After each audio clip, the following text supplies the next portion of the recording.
The Mavericks are the team most likely to beat the Nuggets in a 7-game series. They've got good center depth, both of which can defend Jokic well. The defense from Kai would be vital for a series win, as he would need to defend playoff Jamal. First things first, I do feel very good about Dallas, and I honestly think that they might just be the second best team in the Western Conference. They obviously do not have the second best record, but honestly just who I think can be the best in a playoff series.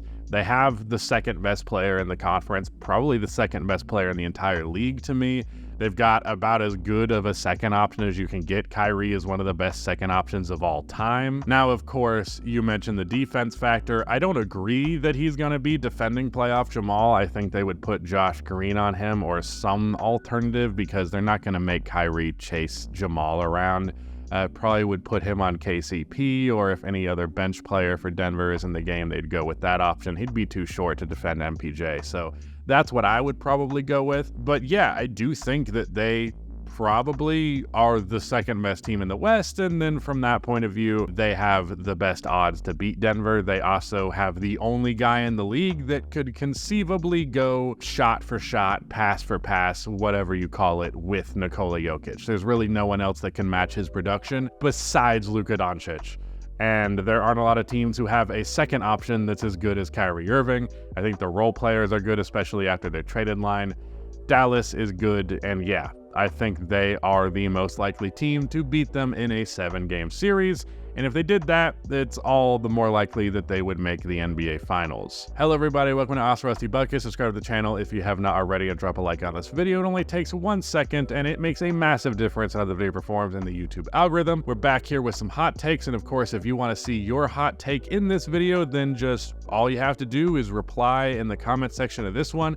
And if there's a hot take down there that you like and you want to see me react to, go ahead and give those comments a like, because the ones that get the likes are often going to be the ones that we see and decide to show in the video. But with that said, let's get into these takes. Nikola Jokic will retire more accomplished than Tim Duncan. 2 MVPs, Jokic already has that, might be 3. I believe 3 finals MVPs for Tim Duncan, because 1 year it was Kawhi and 1 year it was Tony Parker in 2007. So 3 finals MVPs, 5 championships, multiple all-defensive teams. Jokic is not making all-defensive teams, so that's a factor. Tim Duncan's obviously also making multiple all-NBA teams. More accomplished, a more impressive resume? I don't know. 5 titles, 3 finals MVPs is not the easiest thing to accomplish. I think I talked about this in another hot takes video, or the Luka GOAT video that I recorded, about just the prospect of winning that many championships in your NBA career as an individual. I think is becoming increasingly unlikely to happen, because the last 5 years we've not got a repeat champion. We've got a new team every single time. It really just feels like the competition level is such that repeating, and especially winning 5 titles, it's a lot, man. I also do feel like the Nuggets are going to repeat this year, so if anyone's going to do it, it's going to be them. I think it's definitely very plausible for him to be more accomplished than Tim. I just wouldn't necessarily say it with that much confidence. I feel like most point guards in the league are just shooting guards who can average 5 assists a game. So this is actually pretty directly related to the main channel video where we launched Rusty Buckets 3.0, where we discussed, it's called The Death of the Power Forward and Who's Next, and my discussion was that shooting guards are the position that died, but a lot of people in the comments said it was actually point guards who died. We just label shooting guards point guards now, but like the concept of a true point guard and all that, not really a thing. So I'm going to make a big video on that as a follow-up, essentially a part 2. Look forward to that. But I more or less agree with this sentiment. Really, the positions molded together, which is interesting because like the concept of a combo guard was something that a lot of basketball people would just shit on. Like back in the day, like you're a shooting guard / a point guard, fuck that, pick one. These days, we want you to do everything. We want you to be able to score and pass. I don't think it's as simple as just shooting guards who can average 5 assists. It's shooting guards who also can be generational playmakers like Luka or I don't know if Shea is generational, but a good one. You're not wrong about this. This is a good take. So a couple of hot takes videos ago, I said that SGA would feasibly retire as a top 5 point guard of all time, responding to a take of someone saying something similar. I just passively said that I thought that Chris Paul was the 3rd greatest point guard of all time. And that sparked an interesting conversation, and we actually have a couple of different takes related to it. So first, Rusty disrespected Isiah Thomas by putting CP3 at 3 all time. Let me explain why I feel this way. It's not that Isiah Thomas is not accomplished and not that he's not one of the greatest point guards of all time. It's also worthy of mention that, like, Oscar Robertson probably deserves a seat at this table as well. But with that said, it's as simple as I think Chris Paul is just way more fucking talented than Isiah Thomas was. Like, by a wide enough margin that it makes up for the fact that he doesn't have any championships while Isiah has 2. Not to mention, I think he has 1 finals MVP as well. I think Joe Dumars won the other one. Yeah, Isiah has technically the better resume, but when it comes down to who's a better basketball player, I'm going CP3 10 times out of 9. Like, every single time, Chris Paul is better than Isiah Thomas. Chris Paul is one of the best all-around players ever, and he's 6 feet tall. So that's all I gotta say. Magic, Curry, and then Isiah Thomas is easily 3rd to me. After that, I guess J. Kidd, Nash, Stockton, Big O, etc. Then you've still got guys in the league like Lillard, Westbrook, Kyrie, etc. I don't see him cracking the top 5, but maybe, I guess. SGA still has got to put in a decade of work, so we'll see. Well, that last part is pretty much what I said in response to the original SGA take. Neglecting to mention Chris Paul here is disrespectful to Chris Paul, but it's possible you just failed to list him. I don't think Isiah is easily 3rd. I think the 2 greatest point guards of all time, I kind of feel the same way about the all-time point guard debate that I feel about the all-time great player debate, period, which is there's 2 guys who you can pick to be the greatest point guard of all time, and then there's everybody else. There's 2 guys you can pick to be the GOAT, it's Michael Jordan and LeBron, and there's 2 guys you can pick to be the GOAT point guard, it's Magic and Steph.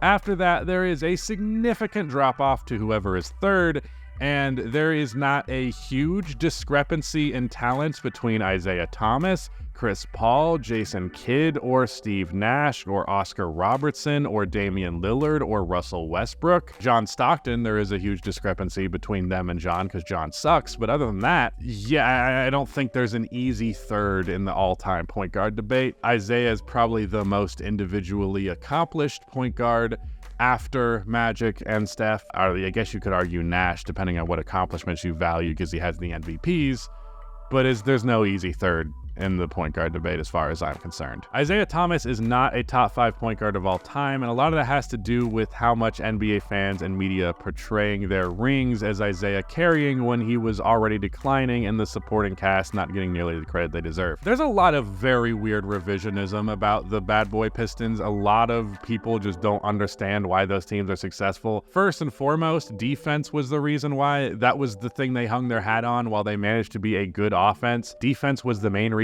they succeeded, and Isiah, while not a bad defender, was not the reason for that defense. He was the guy who was the engine for their offense, but even to that end, offensively speaking, there was far more to what they had going than what a lot of people act like. Bill Laimbeer was a big man that could stretch the floor. Joe Dumars was a 20-point per game scorer while being an all-defense guy. They earlier, and I think for part of it, had Adrian Dantley, who was a scorer. Isiah Thomas is a great point guard. He's an all-time great player, but the idea that he was like by far and away the clear best player on these bad boy Pistons is just not accurate. Like, him and Joe Dumars, there's not a huge separation in talent there. And in terms of actually what the impact was, why they actually won, Isiah wasn't really the first reason why. Now, I will say, you mentioned Isiah declining. I don't think he was declining. I think he was simply reducing his role because he had help now. Earlier in his career, Isiah was averaging more points and more assists. In fact, I believe he led the league in assists 2 or 3 times, up to like 12, 13 a game. This is something I harp on all the time.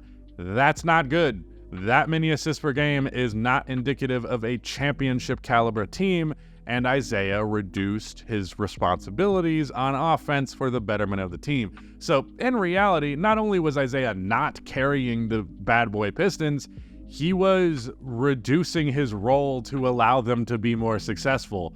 And I feel like that's quite contrary to the notion that he's like easily the third best point guard of all time and like the top pick every time. I think that Chris Paul, I think that Russell Westbrook, I think that Damian Lillard, I think that Steve Nash, I think all of those guys have an argument for at the very least being a better basketball player than Isiah Thomas was. Just since I've said a lot of negative things about Isiah Thomas here, I do want to just throw one caveat in here. Isiah does not get enough credit for being the innovator that he is, because while Allen Iverson came into the league and he just completely transformed ball handling in the NBA, even just the concept of using your handle as an advantage to score was not really a thing in the NBA until Isiah Thomas. Up to that point, dribbling was more or less a burden. You know, Magic Johnson is walking up the court and he's fucking posting up as soon as he passes the half-court line. Like, I'm going to put my body between me and the ball because dribbling is so hard and he might steal it. That's just what happened with every player in basketball up until Isiah Thomas changed the game. And I rarely see him get mentioned among the NBA's innovators, the guys who changed basketball. So I will give him credit for that. He was very foundational in what the point guard position even looks like to begin with. You can rank players above others due to era. Players today are better than players of the past due to modern sports science and our knowledge of the game, and that's okay. Why do we continue to want to put down today's players? Third options in today's NBA are majority first options 20 years ago. There is so much parity now because the NBA is so much better because its players are so much better. This debate is annoying. First of all, while I agree there is a very large talent discrepancy between now and the past NBA 20 years ago, as you mentioned, I don't think that most third options today are championship one options 20 years ago. That is taking it many steps too far. And honestly, the way that I feel about it is that the league's top of the line talent, like the top 10 players in the league, and especially the top 5 players in the league, I feel like that's been at a pretty consistent level for a decent stretch of NBA history, like at least since the 90s. The top 5 players in the league has been insane. Like, I think Charles Barkley, he was a top 5 player. He was probably more towards the bottom of that. That guy is still a top 10 player in the modern NBA, still a top 5 player potentially even. Really, I think where the talent discrepancy comes up between eras is in that tier below where you're getting to the second options, you're getting to the third options. Third options are better than third options have ever been. Second options are better than second options have ever been. But I think at a certain point, there's almost a limit to how impactful you can be as a first option, and the true all-time great players end up dominating in that way. I think more or less we should just put this into the proper context and understand that, like you mentioned, like it being harder to win multiple championships and it's not happening as much. That is something that we need to take into context with respect to understanding their achievement. You know, we can't make this black and white. It will always be a discussion like this. That's the reason I have a job, is because we just can't make it this simple. We all value things differently. I do agree, though, that I just in general rank players higher for being a more modern and a more respectable era. Like, I don't think, first of all, anybody from the segregation era of the NBA, fuck them. They don't get any place at the table as far as I am concerned, or at least not for anything that they did before that was lifted. So that said, they're like 60s basketball. I have Bill Russell like maybe number 10 on my top 10 list. Despite the fact that he won 11 championships and like 5 MVPs, I just don't respect the era as much as I respect doing that in the 90s, the 2000s, the 2010s, and so on. So it's a factor, for sure. And pretty much as you go decade by decade, it gets just a little bit more impressive, everything that these players do. And that is akin to the Chris Paul, Isiah Thomas stuff that I was talking about earlier. You know, Chris was a better player in the 2000s, which was one of the most difficult eras in NBA history, literally the lowest scoring era. So yeah, I give him more credit for being as good as he was in a better league than Isiah did. 20 out of 30 teams is too many to make the playoffs and play-in. I was originally a big fan of it, and I get that last year we saw 2 play-in teams make the conference finals, but overall, I think it further lessens the value of the regular season and makes the playoffs longer than they already are. Well, first of all, it's 2 days. I think you can handle 2 days. Is it 3 days, including the second game of each thing? No more than 4. It's 4 days. I think you can handle that. It's also in times that otherwise would be off basketball anyway, so it's just extra basketball. Who doesn't like extra basketball? Second of all, 20 out of 30 teams, you don't make the play-in until you play the play-in and win. You make the play-in tournament, but you are not a playoff team until the play-in tournament has happened and you have won. So there is still ultimately 16 playoff teams. But as we have been discussing throughout this video, the parity in the modern NBA, there just being more good teams, I think is a good thing. I think it's more interesting. And the play-in has incentivized teams being more competitive. There's not really teams bottoming out to the degree that they used to because the prospect of making the playoffs, it became that much more achievable, so it made it that much worth pursuing. And ultimately, I think the trade-off of making multiple teams in the league more competitive than they otherwise would have been, I think that is so clearly well worth what a team maybe sneaking in that shouldn't have been. Who really cares? I would rather just there be more competitive basketball. The play-in brought that in, and it's a net positive for that reason. No one's giving anybody credit for getting the 10 seed after the play-in. It's still bad. We still give people shit for it, and if you lose the play-in, you're still not a playoff team. So this is just an unnecessary semantics. Bad take. Also, Rudy just made this point. It's worth mentioning that look at where we are at this point in the season. Look at the Houston Rockets coming up on the tail of the Warriors. Just in general, the playoff seeding being the way that it is. At this point in the season, usually we're like, okay, we're done. We're going to wait until the season ends and we can get to the playoffs. This basketball is not important. But this basketball feels extremely important. This is a remarkably competitive early April now.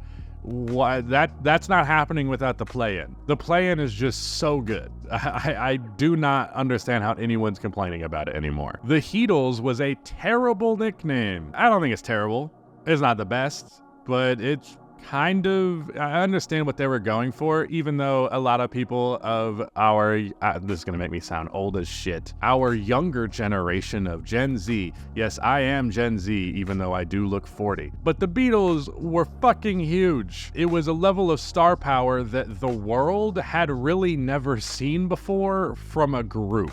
Like, other than like, what, Elvis Presley, people being world famous, other than like political leaders, like people being world famous for being an artist, more or less uncommon. And if it was common, it was after they died. The Beatles and the Miami Heat, being that was an unprecedented level of talent coming together, and also an unprecedented level of fame between these players coming together, it's comparable. I understand why that comparison was made.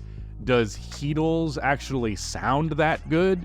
Not really, but I understand where the comparison comes from, and I don't hate it for that reason. Chris Paul's run in the playoffs with OKC is more impressive than Kevin Durant's 2 championships, even though Chris Paul had a younger SGA. Didn't they lose in the first round? Am I stupid? Didn't they lose in the first round to the Rockets? I'm almost certain that it was a first round exit. It was a 7-game series and Chris played good, but fuck that. 6 games. 6 games is more impressive to you than 2 championships? I don't respect Kevin Durant's rings all that much. I really don't. But that's fucking crazy. That is outlandish to suggest that his run to the playoffs? Okay, making the playoffs, is that a factor in this? Either way, dude, if you're gonna lose in the first round, I'm not comparing that to winning 2 championships. I don't care if you averaged 100. I really don't. Okay, maybe I do. I don't care if you average 50. We'll call it there. What did he even put up? What were his numbers? Tell me what his numbers were. 22 and 12, 2.5 steals, 51, 45, 75 splits. It's good.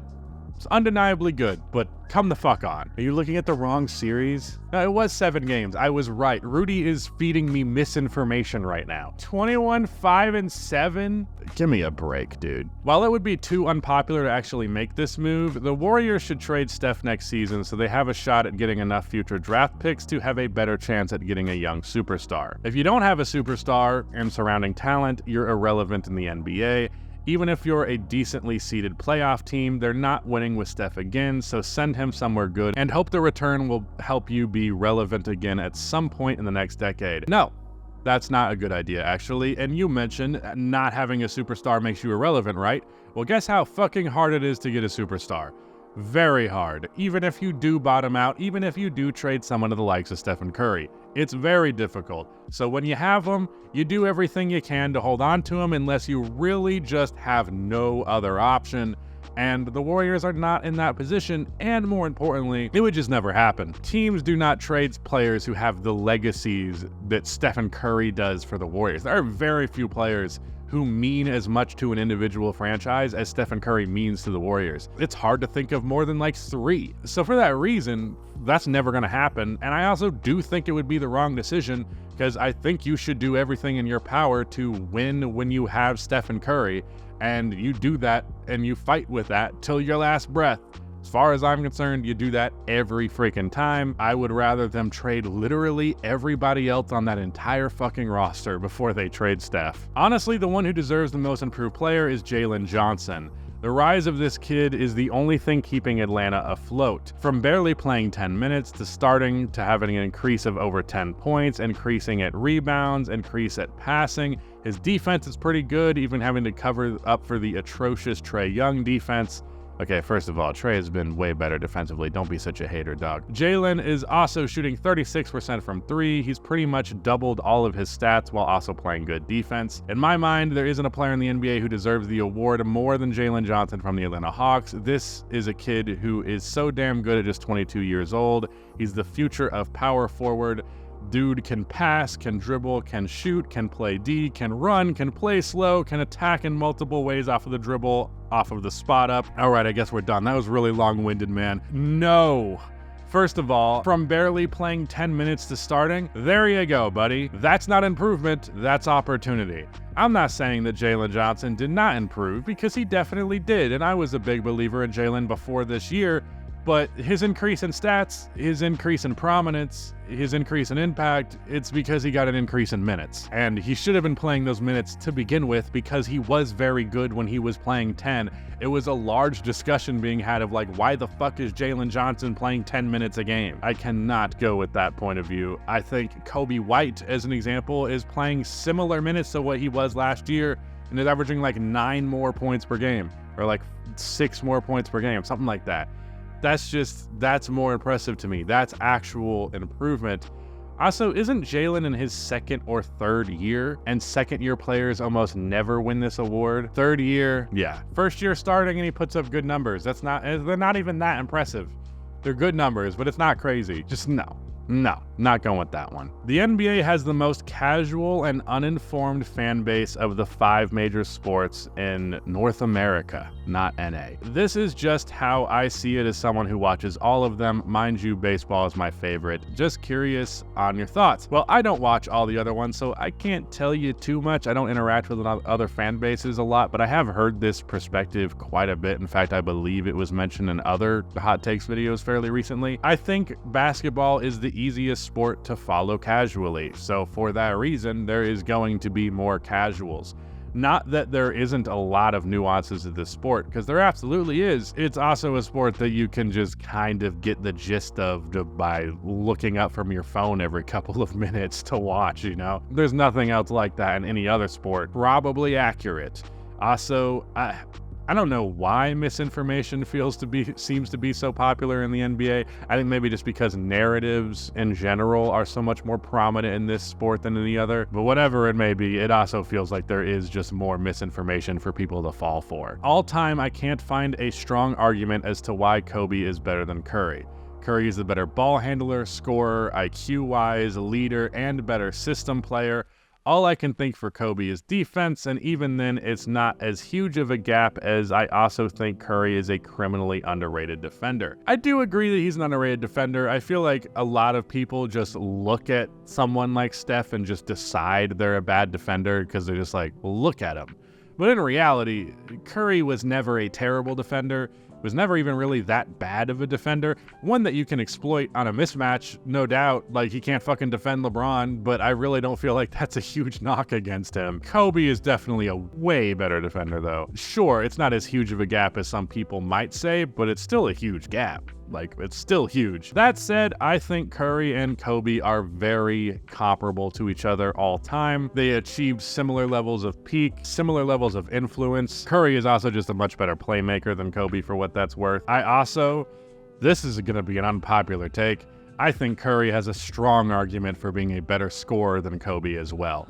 Maybe not for as long, but like in terms of years of matching his production while being way more efficient, not just more efficient than him, comparing eras across, but also just relative to league efficiency.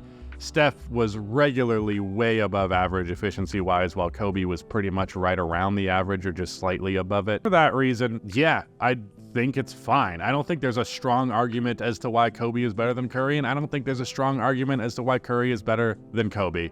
They're right next to each other. With that said, shout out to Nick for editing this video. Leave your hot takes in the comments below if you want to see me react to them in the next one, but that is it. Goodbye.